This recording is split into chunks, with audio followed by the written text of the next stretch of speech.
The first voicemail arrived at 3:12 a.m., and it was from Mark's own number.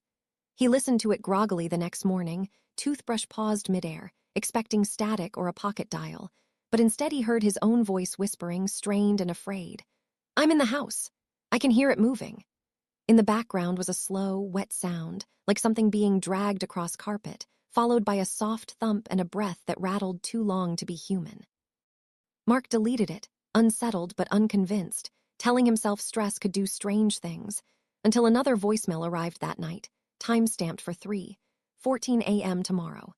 This one described him standing in the kitchen, staring at the dark hallway, noticing how the shadows bent wrong near the spare bedroom door. When the time came, Mark found himself exactly where the message said he would be, heart pounding as the hallway light flickered once and died. The voicemails multiplied. They began narrating details he couldn't remember noticing before.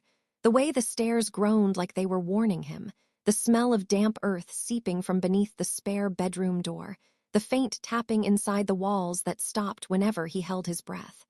One message begged him not to open the door. Another laughed quietly when he touched the knob anyway. Mark unplugged his phone, shut it off, threw it into his car, but the messages kept appearing, transcribed on sticky notes he didn't remember writing, carved lightly into the wood of his desk, whispered back to him through the baby monitor he'd never bothered to remove after the previous owner. By the fifth night, the voicemails no longer sounded entirely like him. His voice stretched in the wrong places, syllables overlapping as if someone else were practicing how to wear it. "It doesn't like being watched," the message crooned. "That's why it waits for you to sleep." Mark stayed awake, packing, slapping himself when his eyes drooped, convinced that if he could just make it past 3:12, the loop would break. At 3:11, his phone buzzed anyway, screen lighting up on its own. The voicemail played without him touching it. His voice sounded tired, distant, and final. "If you're hearing this, you fell asleep. I'm sorry." The lights cut out. The house went silent, listening. From the spare bedroom came the creak of a door opening, slow and deliberate, followed by footsteps that matched Mark's perfectly, and the unmistakable click of a phone being set down to record, its screen glowing in the dark, already waiting for the next message.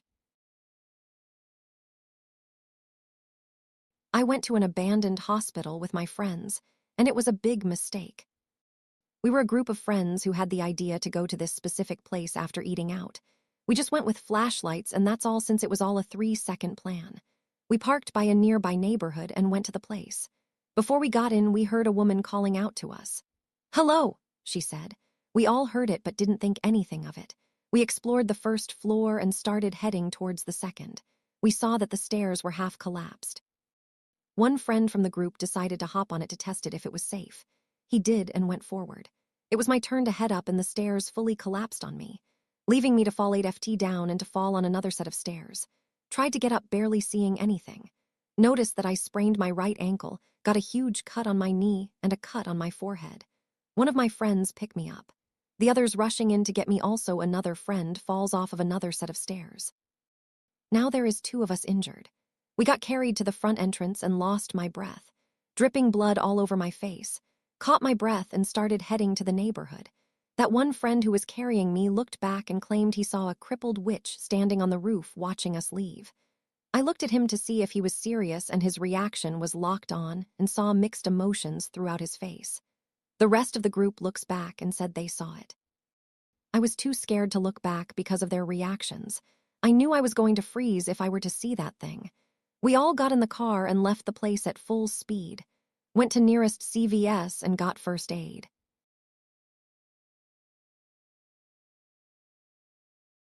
The house had rules, though Daniel only understood them after it was too late. The sounds only came when everyone slept. They were never the same twice, and the moment you truly listened, they learned you.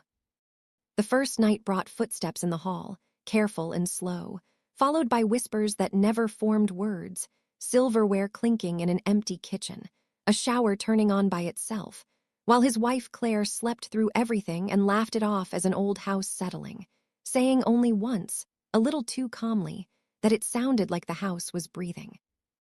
Their daughter Lily chose the far bedroom because it was quiet, and soon began giggling to someone Daniel couldn't see. insisting the house talked without words. And one night he heard something heavy drag down the hallway and stop outside their door, only retreating when he stayed awake, learning then that whatever lived there would not take what was watched.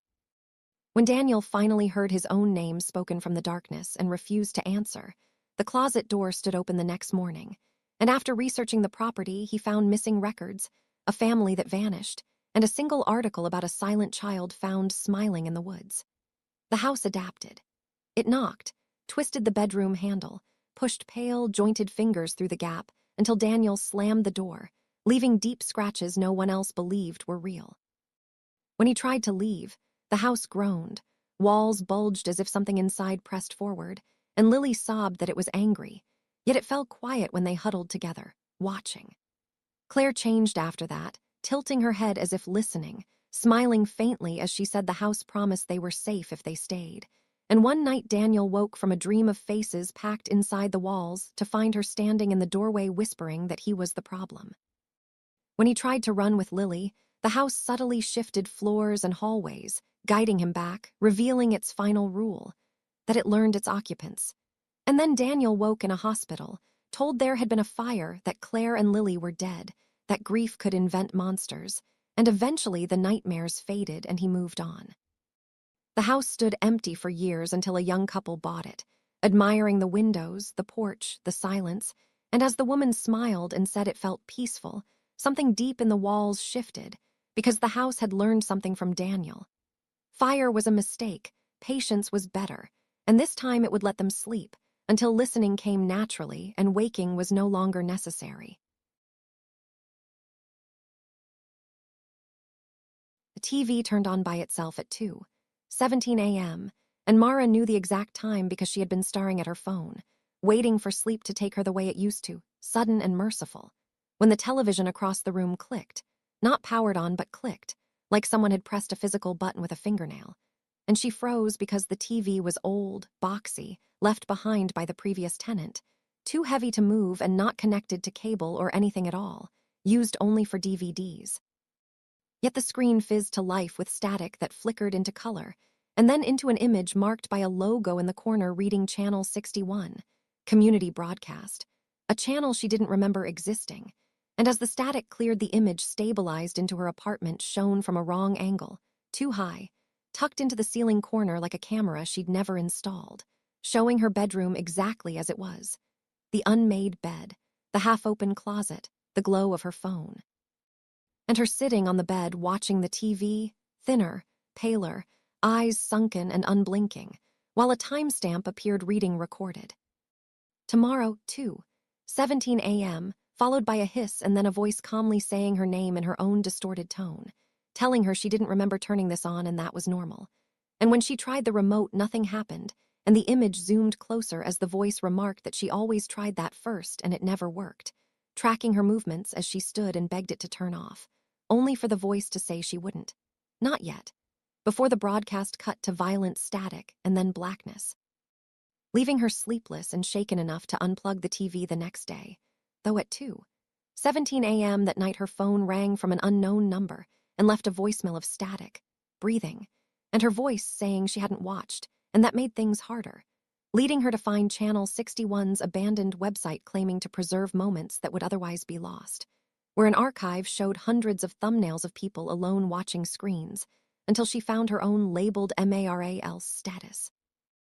IN progress, filmed from a lower, closer angle like something crouching, after which the broadcasts became nightly, showing her sleeping from impossible perspectives, watching her at work, or showing her empty apartment while she stood inside it. Silent nights that felt judgmental. And when she fled to a friend's place, the TV there still turned on at 2:17 with the same channel and a disappointed voice telling her she wasn't supposed to move. So she stopped running and started watching until the final broadcast arrived unannounced, showing her hallway from floor level, her bedroom door open, marked live. As the voice gently said they were almost done, and something unfolded from the darkness, limbs bending wrong as it pulled itself closer, making her scream as the TV screamed back before cutting to a camera inside her room behind her, thanking her for watching as the screen went black. And the next morning the archive updated with MARAL's status, Complete. Its thumbnail an empty bedroom with the TV off and the camera still there, waiting.